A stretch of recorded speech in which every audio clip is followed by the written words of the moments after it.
Hello and welcome to today's webinar. I'm Rachel and I'm with Solva Senior Living.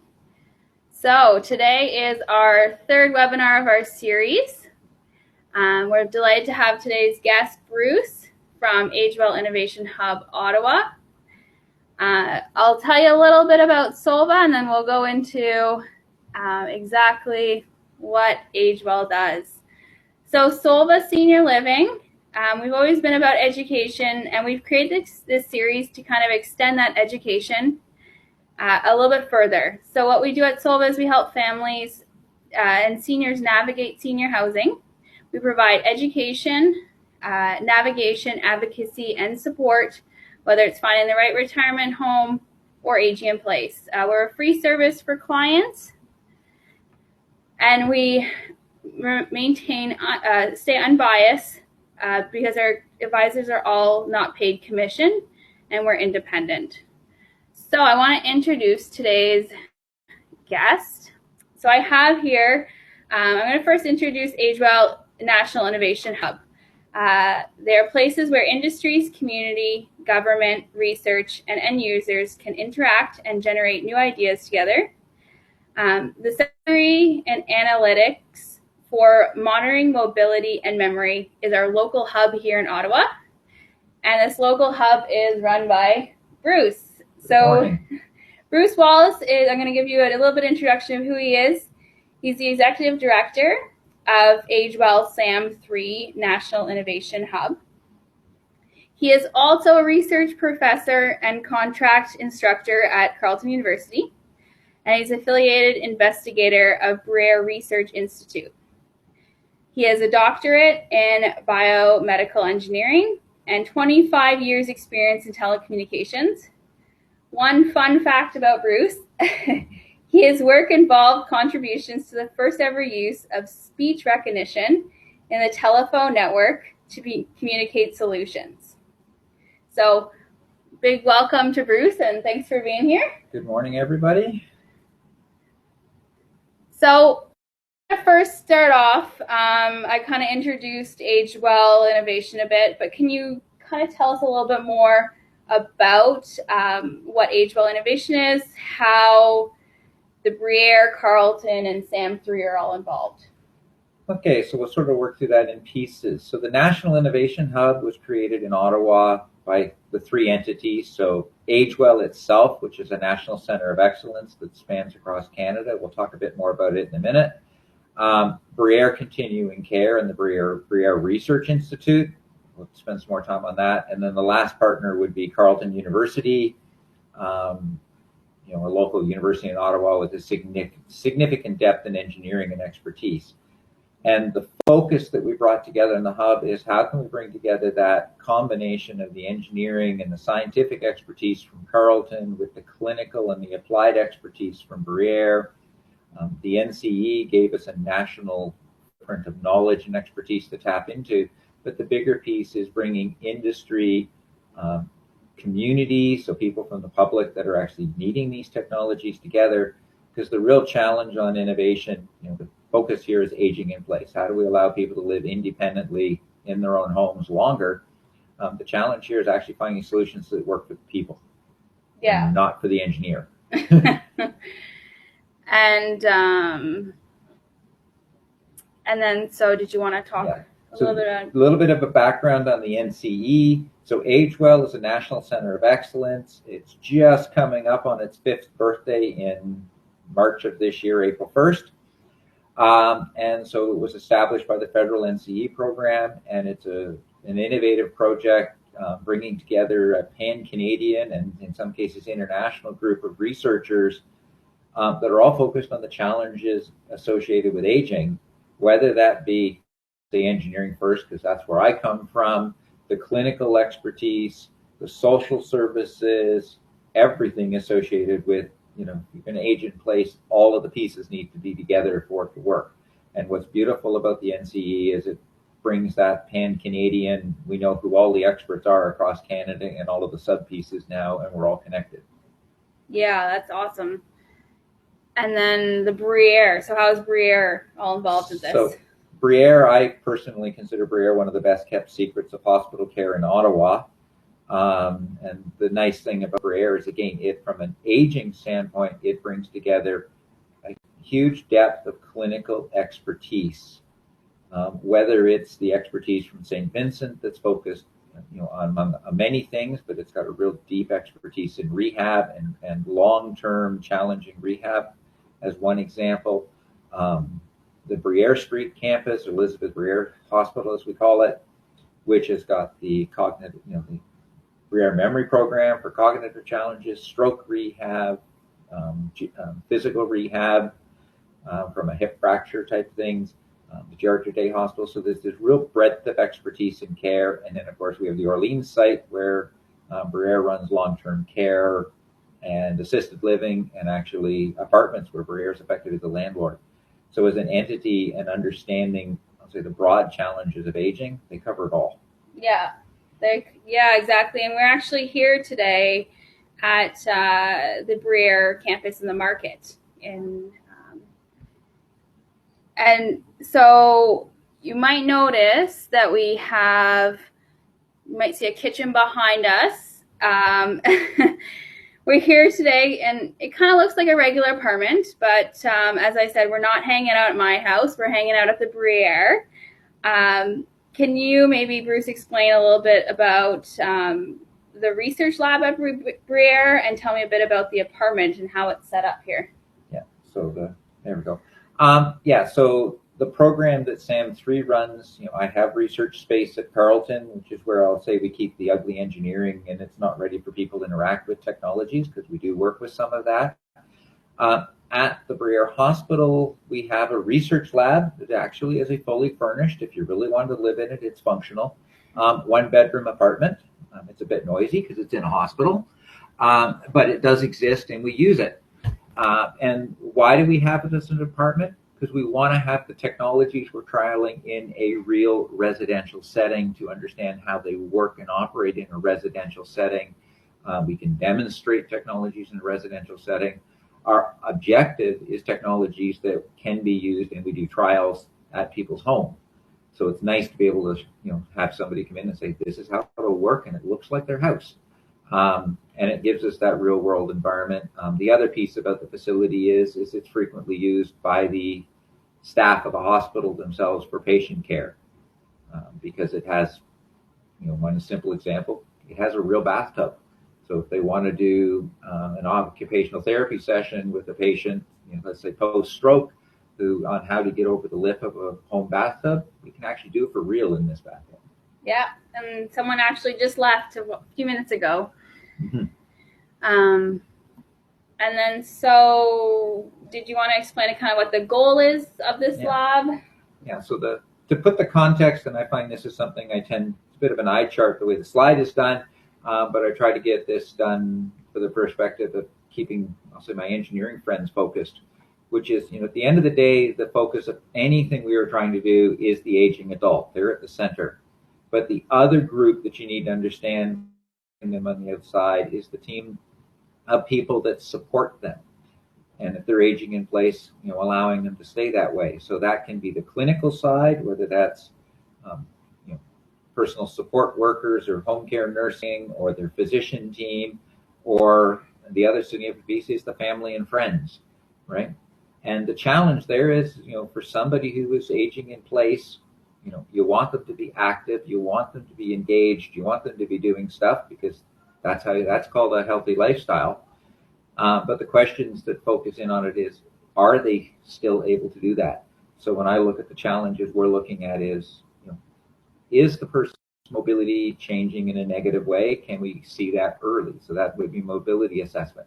Cognitive change. Can we sense things about things that are changing and see cognitive changes early before they're impairing the person? And based on that, hopefully with these technologies, be able to intervene sooner, earlier, faster. Yeah, and then I guess intervening earlier would lead to to stay at home more independently for longer. Yeah. The objective is how to allow people to age in place and independently and have an active lifestyle for as long as they can, because that's where everybody is happy. It's at home. Yeah. And then, So inside this lab, there is lots going on. So we are surrounded kind of every day by sensors. We carry one in our pocket. I mean, I have my cell phone. I actually have a couple cell phones. Can you tell me a bit more about how you make use of sensors in your work and within the lab? Yeah. So this slide, it's an alphabet soup of sensors that are around. It's phenomenal the amount of things that can be sensed and measured today quite easily, right? If you just take the typical smartphone, and you look at it in terms of what sensors does it carry with it. It's got a microphone. It's got a camera, which you can use for stills or video imaging. It's got a gyroscope, so you can get the orientation of the phone. That's how the phone knows whether to spin the display when you rotate it. An accelerometer, so it's a fancy sensor that measures acceleration. That's how people turn phones into pedometers, but it can also be used to measure other things associated with activity in the phone. Light sensors, the magnetometer, which is actually how it does compass technologies. There's GPS in a lot of phones, so you understand where the phone is in a GPS perspective. It's phenomenal the amount of sensors that are there, and that's just the smartphone. Home security, home sensing is a whole other space. The sensors that are appearing increasingly in cars is a whole other space. Residential use, health sensors is a whole other space. It's phenomenal the amount of sensing that can now be done. The challenge that I see with sensing, which leads us towards the next slide, is sensing and having a lot of data from a lot of sensors is not actually useful. What you need to get to is knowledge. So the example I tend to use is the analogy, which is if you come off the proverbial desert island after many months and you get asked how the stock market's doing, you don't have a clue because you don't have any data. If I hand you the 8-point font Financial Post, you have all the data in the world, but you still don't know because you've got a massive data, but you don't actually understand what the numbers mean. Knowledge is where you take that data and turn it into something that's useful. So it's, the example, we'll talk about bed sensing in a minute. It's not that interesting for a physician to get massive amounts of detailed knowledge about a pressure readings associated with a person's position in bed. But if we can analyze that and say this person is now getting out of bed significantly slower than they ever did, it might be a hint there's a physical issue that's causing a change, and maybe that's an indication of a risk of a fall. Yeah, so it's about taking that data and turning it into something meaningful so that those clinicians and people working with the clients can apply it. Right. And then, so let's talk maybe a bit about some examples of the sensors that are used within this lab? So I just alluded to the bed pressure sensor. This is an example. One of our students, historically, they're just on a bed without the mattress, and they're just sitting on the sensor so you can see it. Typically, the way that we deploy this sensor is under the mattress, so you don't even know that it's there. And when it's under the mattress, even through the mattress, it's sensing basically the pressure of the body, and associated with that, small changes in the pressure in the body. So it basically allows us to measure all kinds of different things about motion. The little motion that you can actually sense with it quite effectively is the small motions associated with the movement of the chest for breathing. So we've actually shown even through a mattress, we can pull respiration rate and then detect apnea events through the sensor. The more interesting one, which is shown on the slide, is the transition. So as a person is trying to get out of bed in the morning, they go from lying to sitting, and then as they go from sitting to standing, you can look at effectively the pressure video of them getting out of bed, and you can see how fast did they do it, did they have to bounce, did they rock, did they try to get out of bed and maybe fail to get out of bed and fall back in, did they use their hands, whereas it's symmetric, did they lean to one side, all kinds of things associated with their physical well-being. And if somebody is always getting out of bed using, let's say, both hands, and suddenly they're getting out of bed never using their left hand, why? Yeah, right? What's going on? It doesn't give a diagnosis there's something wrong, but it gives a hint that there could be something. Yeah. And then want to go to maybe to the next, another example, and which welcome, kind of just went off. welcome to the hospital where we have people making use of the apartment. Okay. Excuse me. We're running a live webcast. So thank you. Sorry. You might have heard some of the things going off. You might have heard an automated voice in the background talking when the door actually opened and the lights turned on. So you got to see the use of the apartment. And why don't we talk a little bit about another sensor you guys have? So the other sensor here, one of the things we're looking at, the live demo we just had of some of the technology was using others, some smart home technologies. But one of the sensors we're actively looking at, we're working with a partner company out of Montreal. So the good news is it's Canadian technology here underneath the hood, is Wi-Fi based sensing. So the challenge in human speak, one of the questions the clinical team will always ask me is activities of daily living, and is a person changing their activity level? And one of the activities of daily living that comes up regularly in clinical care is hygiene, right? Is a person still able to do self-care? Solving and understanding whether or not they're doing self-care using a video camera doesn't work, right? There's an issue with a video camera in a bathroom for privacy reasons, which is enough to make it not happen. The bathroom is also a dangerous environment for an electrical device, and it's an ugly, humid environment for a camera. So there's 3 reasons why it doesn't work. Okay, but it turns out very interestingly that Wi-Fi and humans, as we move around in the Wi-Fi field, we actually modify the Wi-Fi field. Okay. And so you can actually see the dynamic changes in the Wi-Fi people as somebody moves around. The nice thing is it's radio. So I can see through the walls into the bathroom, and it's not visible light. So its privacy is taken care of, and we can see activities. So we're working with this company, and it's a research project where we're trying to teach their system some new tricks, and moving it from being a motion sensor to being a active sensor to identify different activities. An example of the project we're currently doing is to tell the difference between somebody that's going from sitting to standing from somebody going from standing to sitting. So that small, very similar motion, we can actually tell apart. Wow. So yeah, so you can look at the data and then see what the movements they're actually doing are. Yeah. So that's called machine learning and analytics and artificial intelligence and all those buzzwords. It's a whole lot of software and math behind the scenes, but it works. There you go. And then did you want to talk maybe about a few other examples of so other sensors we're working with? You can actually look at what power is being used as a way to understand appliances. Water flow is an interesting one. We actually will typically look at temperature sensing, but it's phenomenal the knowledge of well-being you can get from water flow. If you know what hot water is being used in the kitchen, you can actually back into a lot of knowledge of cooking and use. And in the bathroom, you can actually learn a lot about toilet versus sink versus bathtub. It's phenomenal what water use can actually tell you about activities of daily living. Okay. Temperature is another one we're exploring. Thermal cameras as an interesting sensor device. So it's reading temperature, not a real typical picture. Have dropped in price astronomically in the last 5 or 6 years. So they've gone from $40,000 to $200. Yeah, more accessible. And so we're now trying to explore these lower price ones because understanding stove use is another interesting. Nutrition is important. Yeah, absolutely. Mm-hmm. And then maybe we'll move along to kind of my next question. I know a lot working in the industry, one of the main safety risks for someone with, if we're talking about someone with dementia or cognitive impairment, wandering can be an issue. I mean, whether it's within the home or whether it's out of the home. Do you have any sensors that can help with wandering and wandering detection?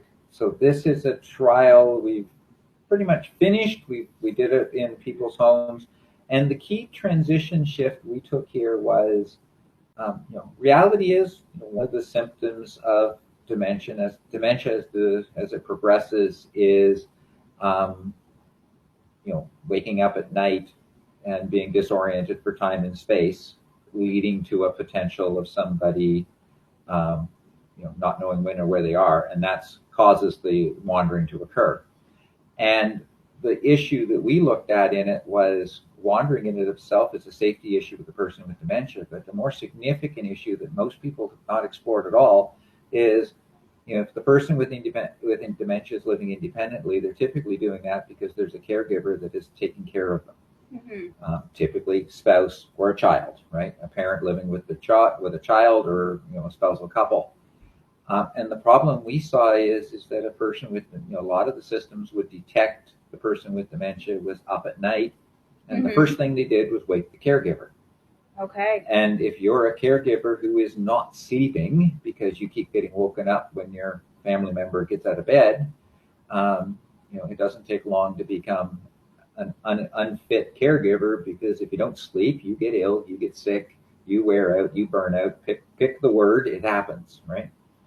And so what we started to look at was technology, specifically smart home technology, with the objective being, can we keep the caregiver asleep and only get them involved when they need to be? Yeah. And so the example there is, if a person with dementia gets up at bed at 2:00 in the morning, probably there's pressure on the bladder, right? That's not wrong. That's all of us potentially. And so using some smart home technology, we detect that they've got out of bed, automate the lights to come on in the bathroom so they get that visual cue of destination to reorient them. There's mm-hmm. the bathroom. Perhaps light the hallway if it's needed to get to the bathroom. Perhaps light a mobility aid as that little subtle reminder of take it with you, please. Yeah. And if they go to the bathroom and they come back to bed, everything goes to sleep. And the most important thing, the caregiver's been left in bed sleeping. If, on the other hand, let's assume that didn't quite work, and either they wandered somewhere else into the apartment or residence in the middle of the night, before or after they went to the bathroom, it doesn't matter. 2:00 in the morning, most of a residence is safe. Mm-hmm. You don't want them wandering into the living room and watching TV. You want them to go back to bed, but it's not unsafe.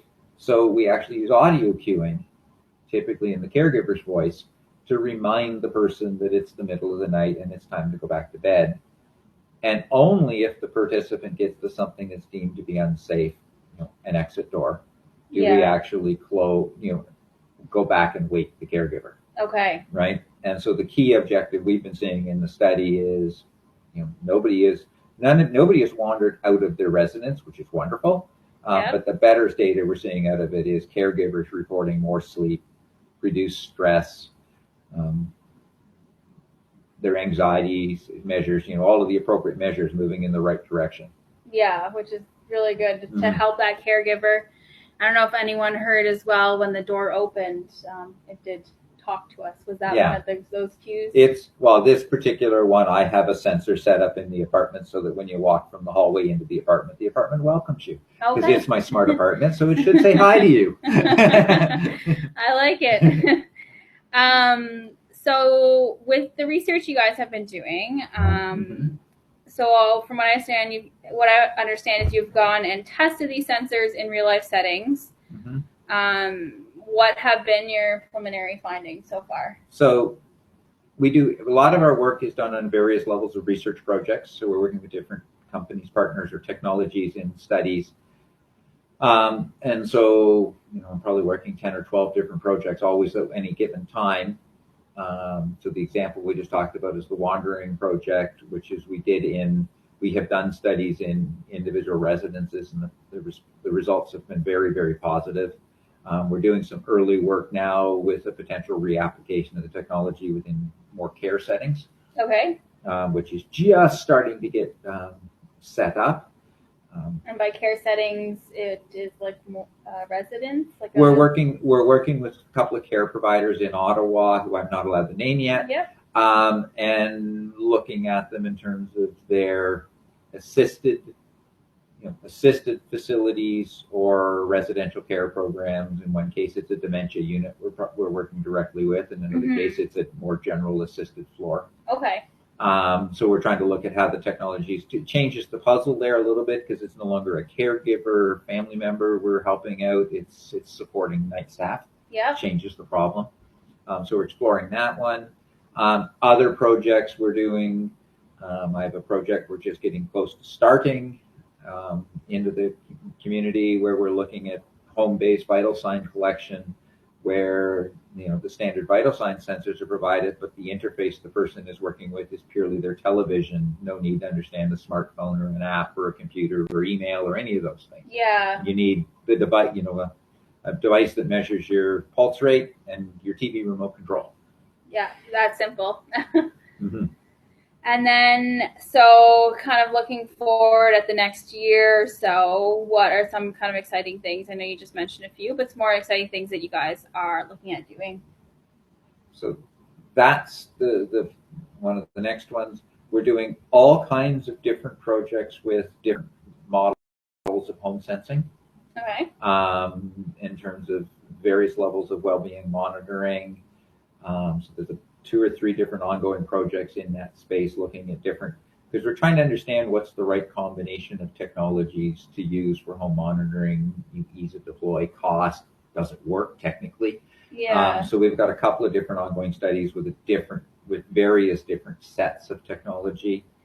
We're continuously working in the background because pressure sensitive mat technology itself and the bed is a very interesting place to sense. Mm-hmm. You're in the bed 8 hours a day, so it's a nice place to get a lot of data if we can, and knowledge if we can get the sensors right. So we're working with some companies to try and get, I'll say, better and more cost effective bed sensing mats. Yeah. Pressure sensitive mats created as another example. So that's the big thing. I think in terms of home sensing and options in home sensing space, I'm trying to count in my head right now. I think there's 3 or 4 different technology sets we are exploring right now in various forms of projects. Yeah. To try and understand with different partner companies in some cases, but we want to understand what works. What works and what can be kind of accessible for people and affordable, I guess, is a big thing as well. Affordable and ease of use. Technology you can't afford is useless. Technology that doesn't work is useless. Yeah. Technology that can't be easily deployed into a residence is useless. Yeah, exactly. Wonderful. So it sounds like some pretty exciting things happening and a lot of work for you in the next year. Yes. And I'm sure you're very excited. So I want to thank you again, Bruce, for coming. You're welcome. Thank you. And if anyone does want to get a hold of Bruce directly, that's the email for the SAM3 team.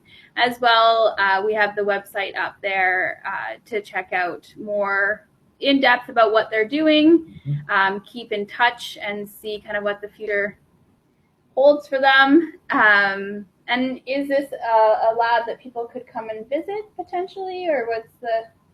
There are various options. I know last year we actually put it on. I haven't heard rumors about whether we're going to be doing it this year. Last year we actually put it on Doors Open Ottawa. Okay. And we only ran one day, and I think it was the Saturday, and we had almost 400 people went through the apartment between 10 a.m. and 3 p.m. It was crazy, but it was fun. Sounds fun. So I mean, I guess we could wait for the next Doors Open Ottawa. I don't think it's too far away. Yeah.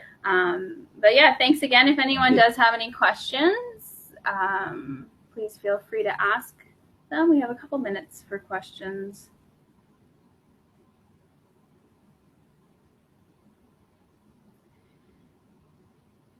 Okay. So I don't think we have any questions, but if you guys do have any other questions afterwards, feel free to send myself an email. I'm just going to send a quick reminder. So our next webinar is going to be on March 4th at lunchtime again, at noon. And we're going to have Bridge C14 speaking. So we're going to have someone talking about that. Has to do with medically assisted dying. And so it's an organization that works around that and around working with families who have gone through it. So again, thanks, Bruce. And everyone have a great rest of your day. Thanks for listening. Thank you. Bye.